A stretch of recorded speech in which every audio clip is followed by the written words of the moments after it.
It's time to start working on the counter of my cabinets. For this next phase of the project, I need to get the cabinets to stand upright. Now, for the longest time, they've been lying on their backs. So that means unscrewing the cabinets, flipping them upright one by one, and screwing them back together. Now, each of these units weigh a lot. I can only manipulate them one by one.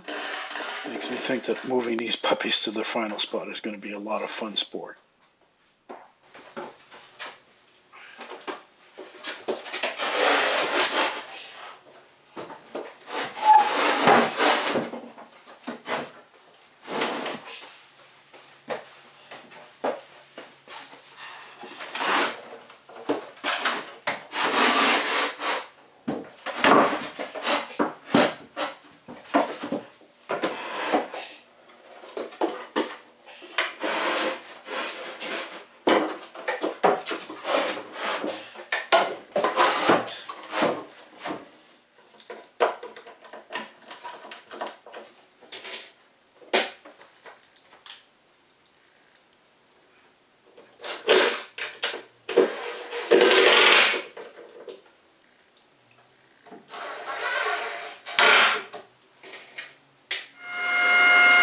I'm going to be using walnut for the outline of the counter and white oak for the center.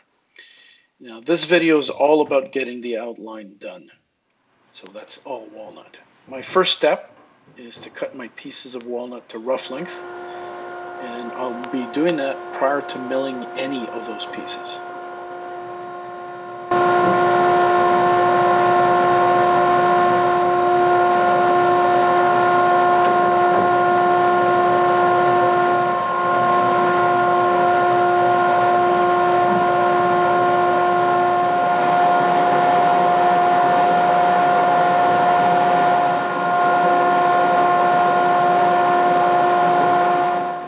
So I just completed milling all of my boards. So they are square, 4 inches wide, 3/4 of an inch thick, and the length is still not final length, except for one piece. This piece right at the far end has been cut to final length. All right, so here's my plan. On the edges, I want to have a 1 inch overhang. So what I did is I cut myself a piece of scrap plywood that's exactly 1 inch wide. And by putting it against the side and just underneath this board, I was able to place it and clamp it down so that I've got exactly a 1 inch overhang on the side. The other thing too is I've got where is it? Oh, right here. I've got 1 3/4 board, and that is to give me the overhang in the front. And so if I place this, I've got exactly my 1 3/4 overhang in the front. So that's the first piece that's been set. It's square to the cabinets as well, so I've double checked everything, it looks good. And it's clamped down so it's not going to move. So the second thing I did is I took the board that basically delineates the left from the center cabinet, and I clamped it down. I clamped it down on a reference point, and the reference point is the point where the face frame of the leftmost cabinet breaks at an angle and goes towards the center cabinet. What I did is I took my square, placed it against the edge, and made sure that this board was square against that edge. Placed it against the side, made it flush on the back, clamped it down. Life is good. Now the next step is I'm going to take a very precise, and I did that already, I took a very precise measurement from this board to this board, both back and front. Good news is it's the exact same measurement. That means that things are square. And the measurement is 42 3/8 inches. Yep. So what I'm going to do is I'm going to take my 2 boards, the ones that go in the front and in the back. I will cut them down slightly over, and then I'll use my shooting board and my shooting plane to square off the edges and make sure that they're nice and square. So that's the next step. Essentially the plan is just to move forward cabinet by cabinet until I get to the center one. And what I might do is do this part, set all the pieces together, do the rightmost cabinet, get those pieces together, and then concentrate on the center one. Easy peasy, right? Should be pretty easy to go. All right, let's continue. As described earlier, this step is pretty straightforward. I cut one end and make sure it's square, and then I'll use my shooting board and my shooting plane to dial in the final length of each board.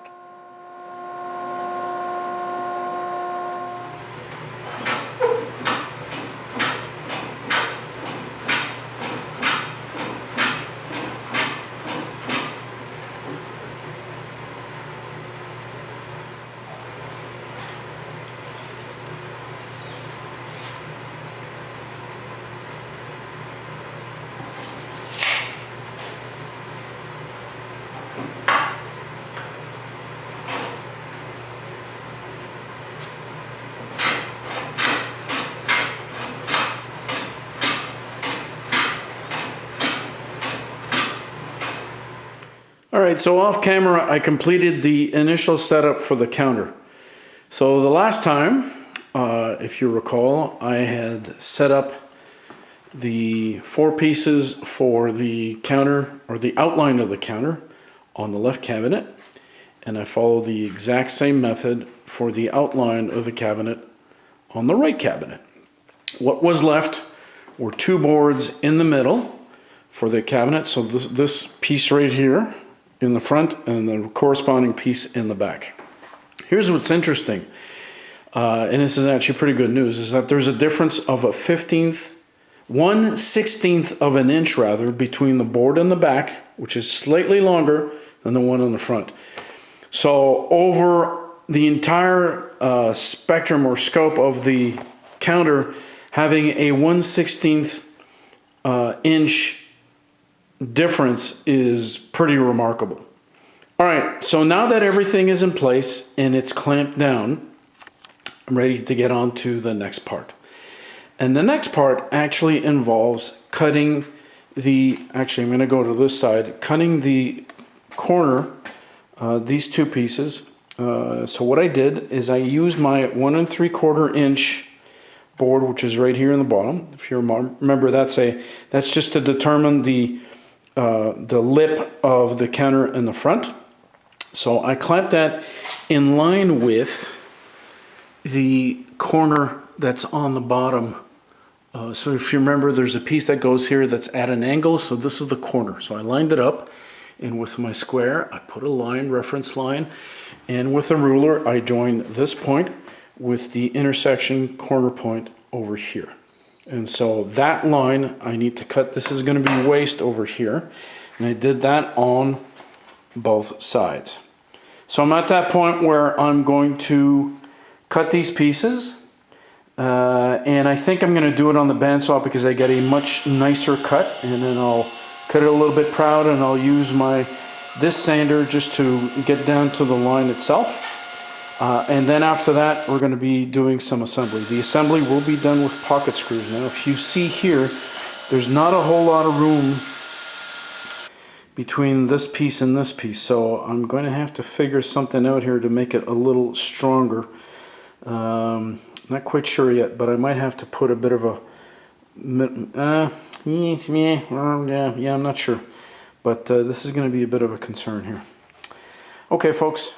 All right, back in the shop. It's August 30th, and overnight did a lot of thinking about how I want to tackle the next step. And one thing that I realize, or that realize, I guess is the right word, is that I really don't like this joint here between these 2 pieces. Now I realize that there's going to be some white oak in the middle here, so there's going to be a lot more support, but you know, this joint here is going to be very weak, be it on this side or on the other side.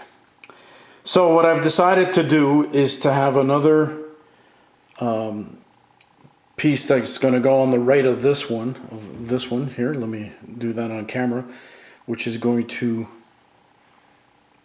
take the angle in the front, and that's going to give me a much larger surface to be able to create the joint between the perpendicular base and the parallel base.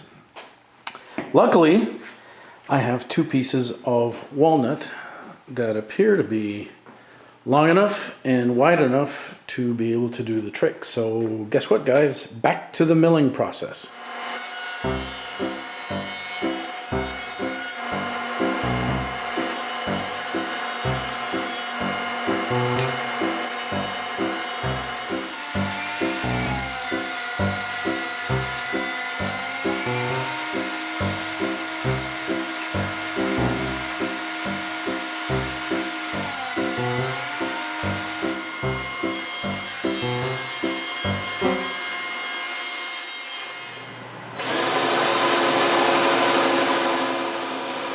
Almost there. It's time now to assemble the sections, and for that I'm going to be using pocket screws. In all, I have 3 separate sections, one for each cabinet. So you're seeing me here just drilling the pocket screw holes for one of the boards, and then after that it'll be just simple assembly.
So you know I like to use biscuits whenever I can to do my joinery.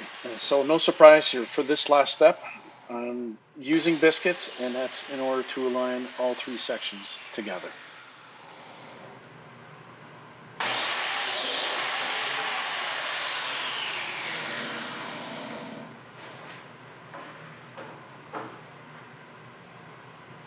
Alright, so I made good progress today, although I did make a bit of a boo-boo, so there's the back brace here I need to replace that, so I'm going to have to get new lumber. And I'm at a point right now where I need both lumber and one new tool. Let me describe those in a second. So what I've done so far is, as I mentioned earlier, I adjusted and added another board going in this direction on both sides that thickens up the joint here, makes this joint really strong. You notice that I used pocket screws to get everything together. I used biscuits to join these two. Everything is a dry fit right now, so I can take this apart if needed, and probably will need to. So here's the next step. I will get some lumber. I need to get one more piece of walnut for the back, and I need to get some white oak for the 3 center sections. Because I've got a cross-grain situation, what I want to do is I want to get a groove in each of the, on the inside here, and actually have kind of a floating panel with the white oak, so that it will account for any expansion and contraction. I'm going to make the panel a little bit smaller to the actual size here so that it can actually float.